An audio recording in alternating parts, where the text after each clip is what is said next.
Greetings and salutations, this is Huge Ass. I'm going to take on a new flirt today, and many thanks, if that's the right word, to Where's Wally for pointing me in his direction. The guy's called Flat Earth Banjo, USA, Japan and Brazil. Bit of a mouthful. I understand he's a Brazilian living in Japan, but with US citizenship or something like that. His real name is apparently Eddie, so I'll refer to him as Eddie, because Banjo doesn't seem appropriate. I mean, he's not Banjo Patterson, is he? He did a video on Qantas and flight routes. Being both Australian and the son of someone who worked for Qantas, and in fact I've worked for Qantas myself as well as other airlines, I take offence. I'm a lifelong av geek, and I have some idea of what the industry is all about. Eddie doesn't, as he demonstrates in the video I'm about to show you. He thinks Qantas has a hub in Anchorage, Alaska. Really, Eddie? Flying from Australia to Alaska as your hub? Let's listen to what he has to say. Hello guys, good morning from Japan. Today is Friday the 8th. It's about 9:30 in the morning. So it seems like Anchorage, Alaska is a major hub for Qantas Airlines. The Australian Airlines Qantas seems like Anchorage, Alaska is a major hub for this airline, and we wonder why. So here I have the Flat Earth map open. We're going to look at some flights from Qantas, from Anchorage to New York, from Anchorage to Chicago, from Anchorage to Dallas, as well as coming from Asia, all operated by Qantas. We're going to see some flights coming from Shanghai, Korea, and they all also come from Sydney. So let's look at some of these flights, and this only favors the Flat Earth map because, you know, let's take a look at this real quick. So first we come across this page here, Qantas flights from Sydney to Anchorage, Alaska, and they even have a map here displaying the route from Sydney to Anchorage, Alaska, which is impossible. You know, this is an impossible flight on the globe, but not on the Flat Earth map. I'm going to look in a few minutes. So flight schedule, non-direct flights. It says here one stop, but you can never find out. There's no page, no flights found here. You cannot know where this flight stops. It just says it's a cargo flight.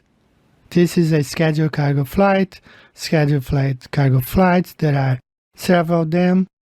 Saturday, Wednesday, Friday, and effective July 2020. But we don't find any more information about this flight.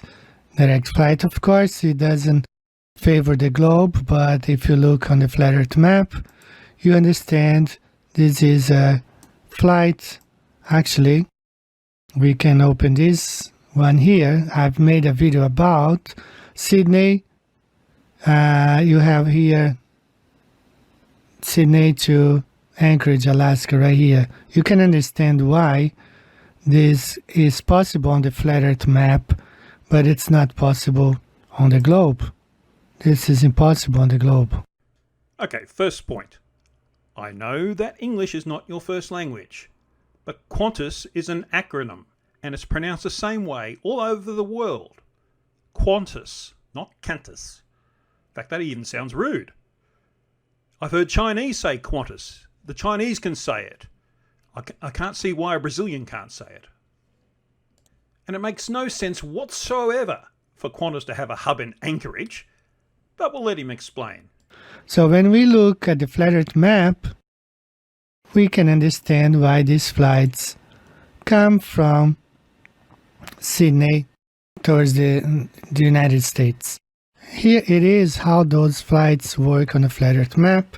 Here we do have the Flat Earth map, the Gleason's map. We have Sydney, Australia right here. And we have the cities of Shanghai. We have Korea here. We have Tokyo. We have Anchorage, and we have New York, we have Chicago, we have Dallas.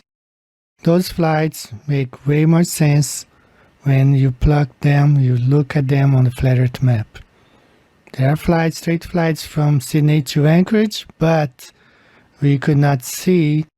This says there is one stop, but we don't know where. But anyway, those flights favor the Flat Earth map. It does not favor the globe model. So here's the start of his misunderstanding. Qantas does not operate any aircraft into or out of Anchorage. But like every other airline in the entire world, they do buy seats or cargo space on other airlines that do operate into or out of Anchorage. This is common practice in the airlines industry. If you've got excess capacity, there's no point just letting it go to waste. You could make money out of it. And if another airline that can't go to where you can go wants to buy that off you, you want them to do that. That way you make some money out of that otherwise dead seat. Eddie seems to be misunderstanding that the very fact that you can select Anchorage from the Qantas website means that Qantas actually fly aircraft there. They don't. And it would have literally taken him 5 seconds to figure that out. But such is the state of flat earth research these days. Or any time really. And as Eddie has shown himself, they don't go directly from Sydney to Anchorage, they go from Sydney to Asia, and then flights from Asia go to Anchorage, and then from Anchorage on to US destinations. Unless you identify the airline operating aircraft on each of those legs, you can't say Qantas flies there. They'll sell you a seat to there, they'll sell you cargo space to there, but they won't take a plane there just for you. They use the seats and cargo space available on their partner airlines. That's what a partnership's all about. There's a lesson for you here, Eddie. Always go back to the source. Don't use a secondary site, like this flight mapper thing you've got. Even look down the bottom, it says non-direct flight, so therefore what they're showing in this diagram is obviously wrong. It's just a representation of the 2 points that you want to travel between. I'd bet good money that the only reason that they plotted those 2 points on the map is so that to confirm that you've picked the right airports that you want to travel between. Certainly if you'd selected one of the flights available, you'd see that it doesn't go direct to Anchorage anyway, does it? And as you quite rightly say, it is impossible. Not even the A350 can make that flight at the moment. Well, not commercially anyway. And why is Qantas operating all these flights here domestically from Anchorage to New York to Chicago and to Dallas? Oh, God. Okay, let me try and explain this as simply as possible. The reason they fly cargo from Asia to Anchorage to the United States is because people pay them to do it. They're a business. It's what they do. And you don't see flights, as I encourage you to watch my video, Flights Australia to North America, Flight North of Hawaii, Proving Flat Earth. Here's a diagram of United Airlines Flight 842 from Sydney to Los Angeles, which was in progress as I made this video. As you can see, it flies to the south of Hawaii, not to the north. And pretty much every other flight you care to name between Sydney and Los Angeles will do exactly the same. Debunking this Flights from Australia flies to the north of Hawaii rubbish. And stupidly, Eddie goes on to show this diagram, which in itself shows that the flight goes to the south of Hawaii, debunking himself. Because you will see there are no flights, including the flights that are supposed to be flying over Mexico towards Houston and Dallas, but at the same time you cannot find a flight to Mexico City. The Qantas does not fly. There is not a single flight connecting Mexico City to Sydney, to Australia, which would favor greatly the globe model, but you cannot find all those flights. If you want to fly to Mexico from Australia, you need to fly through one of these cities here, either Houston or Dallas, San Francisco, Los Angeles, Vancouver, but you cannot find a flight coming from Mexico City, from Sydney to Mexico City. I did find a PDF online stating that Qantas had plans to fly from Sydney to Mexico City by 2024, but they were waiting for some improvements in aircraft autonomy. They were waiting for improvements in autonomy, and so they could fly. So that only favors the flat Earth model. You've got to say, only in my imagination, because that could only be true in your imagination, Eddie. The rather obvious reason Qantas doesn't fly to Mexico City is demand. Economic reasons, in other words. Far more people from Australia and Asia want to go to the US instead of Mexico City. If Qantas are going to fly there at all from Australia, they need a plane that's really efficient so they can actually make some money out of it. They also need a smaller plane carrying fewer passengers that can fly for longer distances. That technology is not really there at the moment. But one thing you failed to mention that is really a flat Earth killer is the flight between Sydney and Santiago. Now on the globe, this is a journey of about 11,000 kilometres, but on the flat Earth, it's twice that, far beyond the reach of any current commercial aircraft, or any plan for the near future for that matter. And yet this flight happens twice a week. It's a direct, non-stop flight between Sydney and Santiago in Chile, and vice versa, they come back the other way as well. How's that work on the flat Earth model, Eddie? So going back here to the other map, this one, coming back here, you understand now why these flights will favor the flat Earth map. Hardly, Eddie. Everything so far you've just simply misunderstood, and I've explained where you've misunderstood it and what the reality is. If you had intellectual integrity, you'd be saying, oh, I got that wrong. Flat Earth must be wrong. Thank you for letting me know. But I bet you won't. So he then next shows a video about Qantas and Northwest Airlines arguing about routes in 1993, nearly 30 years ago, and lauds this as somehow showing that the flat Earth map makes far more sense than the globe map. So now you can see at the end of this video how it makes no sense at all on the globe Earth, but when you plug the same route here on this flat Earth map, you can understand why they were fighting for taking passengers from Tokyo to Australia, because on the flat Earth map it just makes more sense. I think we've established many times that nothing makes sense on the flat Earth map. And as you can see from what's on the screen, he's confusing the Mercator projection with the globe map. They're not the same thing, Eddie. Like the Gleason map, it's a projection of the globe. It's just a different projection from the Gleason's map. The best way that I can show it makes far more sense on a globe Earth than a flat Earth is by using Google Earth.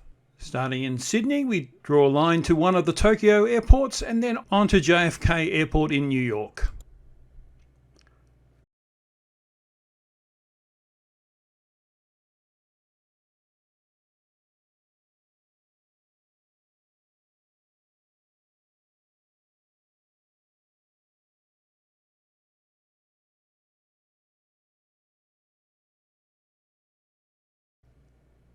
As we can see, this is more or less a straight line. A slight detour over to Japan, but that just happens to be where it is.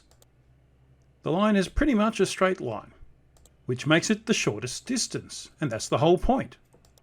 Airlines always look for the shortest distance between 2 points because that means they use the least amount of fuel. The less fuel they use, the more profitable the flight's going to be. Not to mention less wear and tear on the aircraft and on the crews. So one more time, Qantas operating inside the US, and Anchorage is a major hub for Qantas Airlines. And I was reading online, they use other hangars here from other airlines. Of course, they are disguising, and they change planes sometimes from Qantas airplanes to like American Airlines, but the flight number is still the same.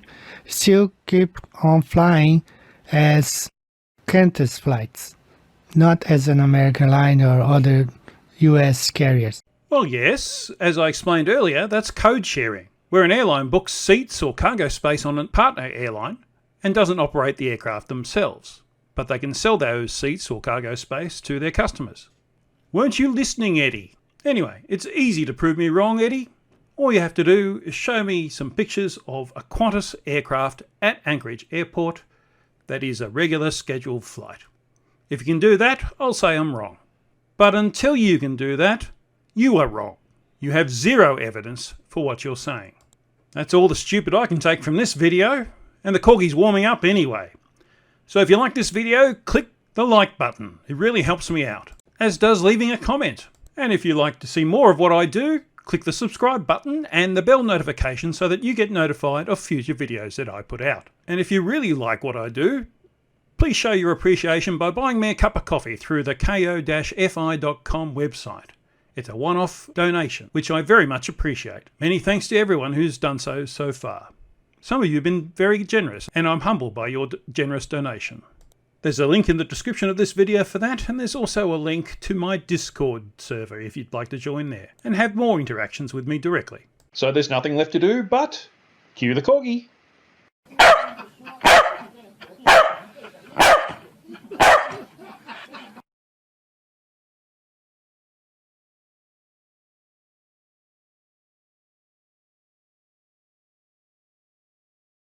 You're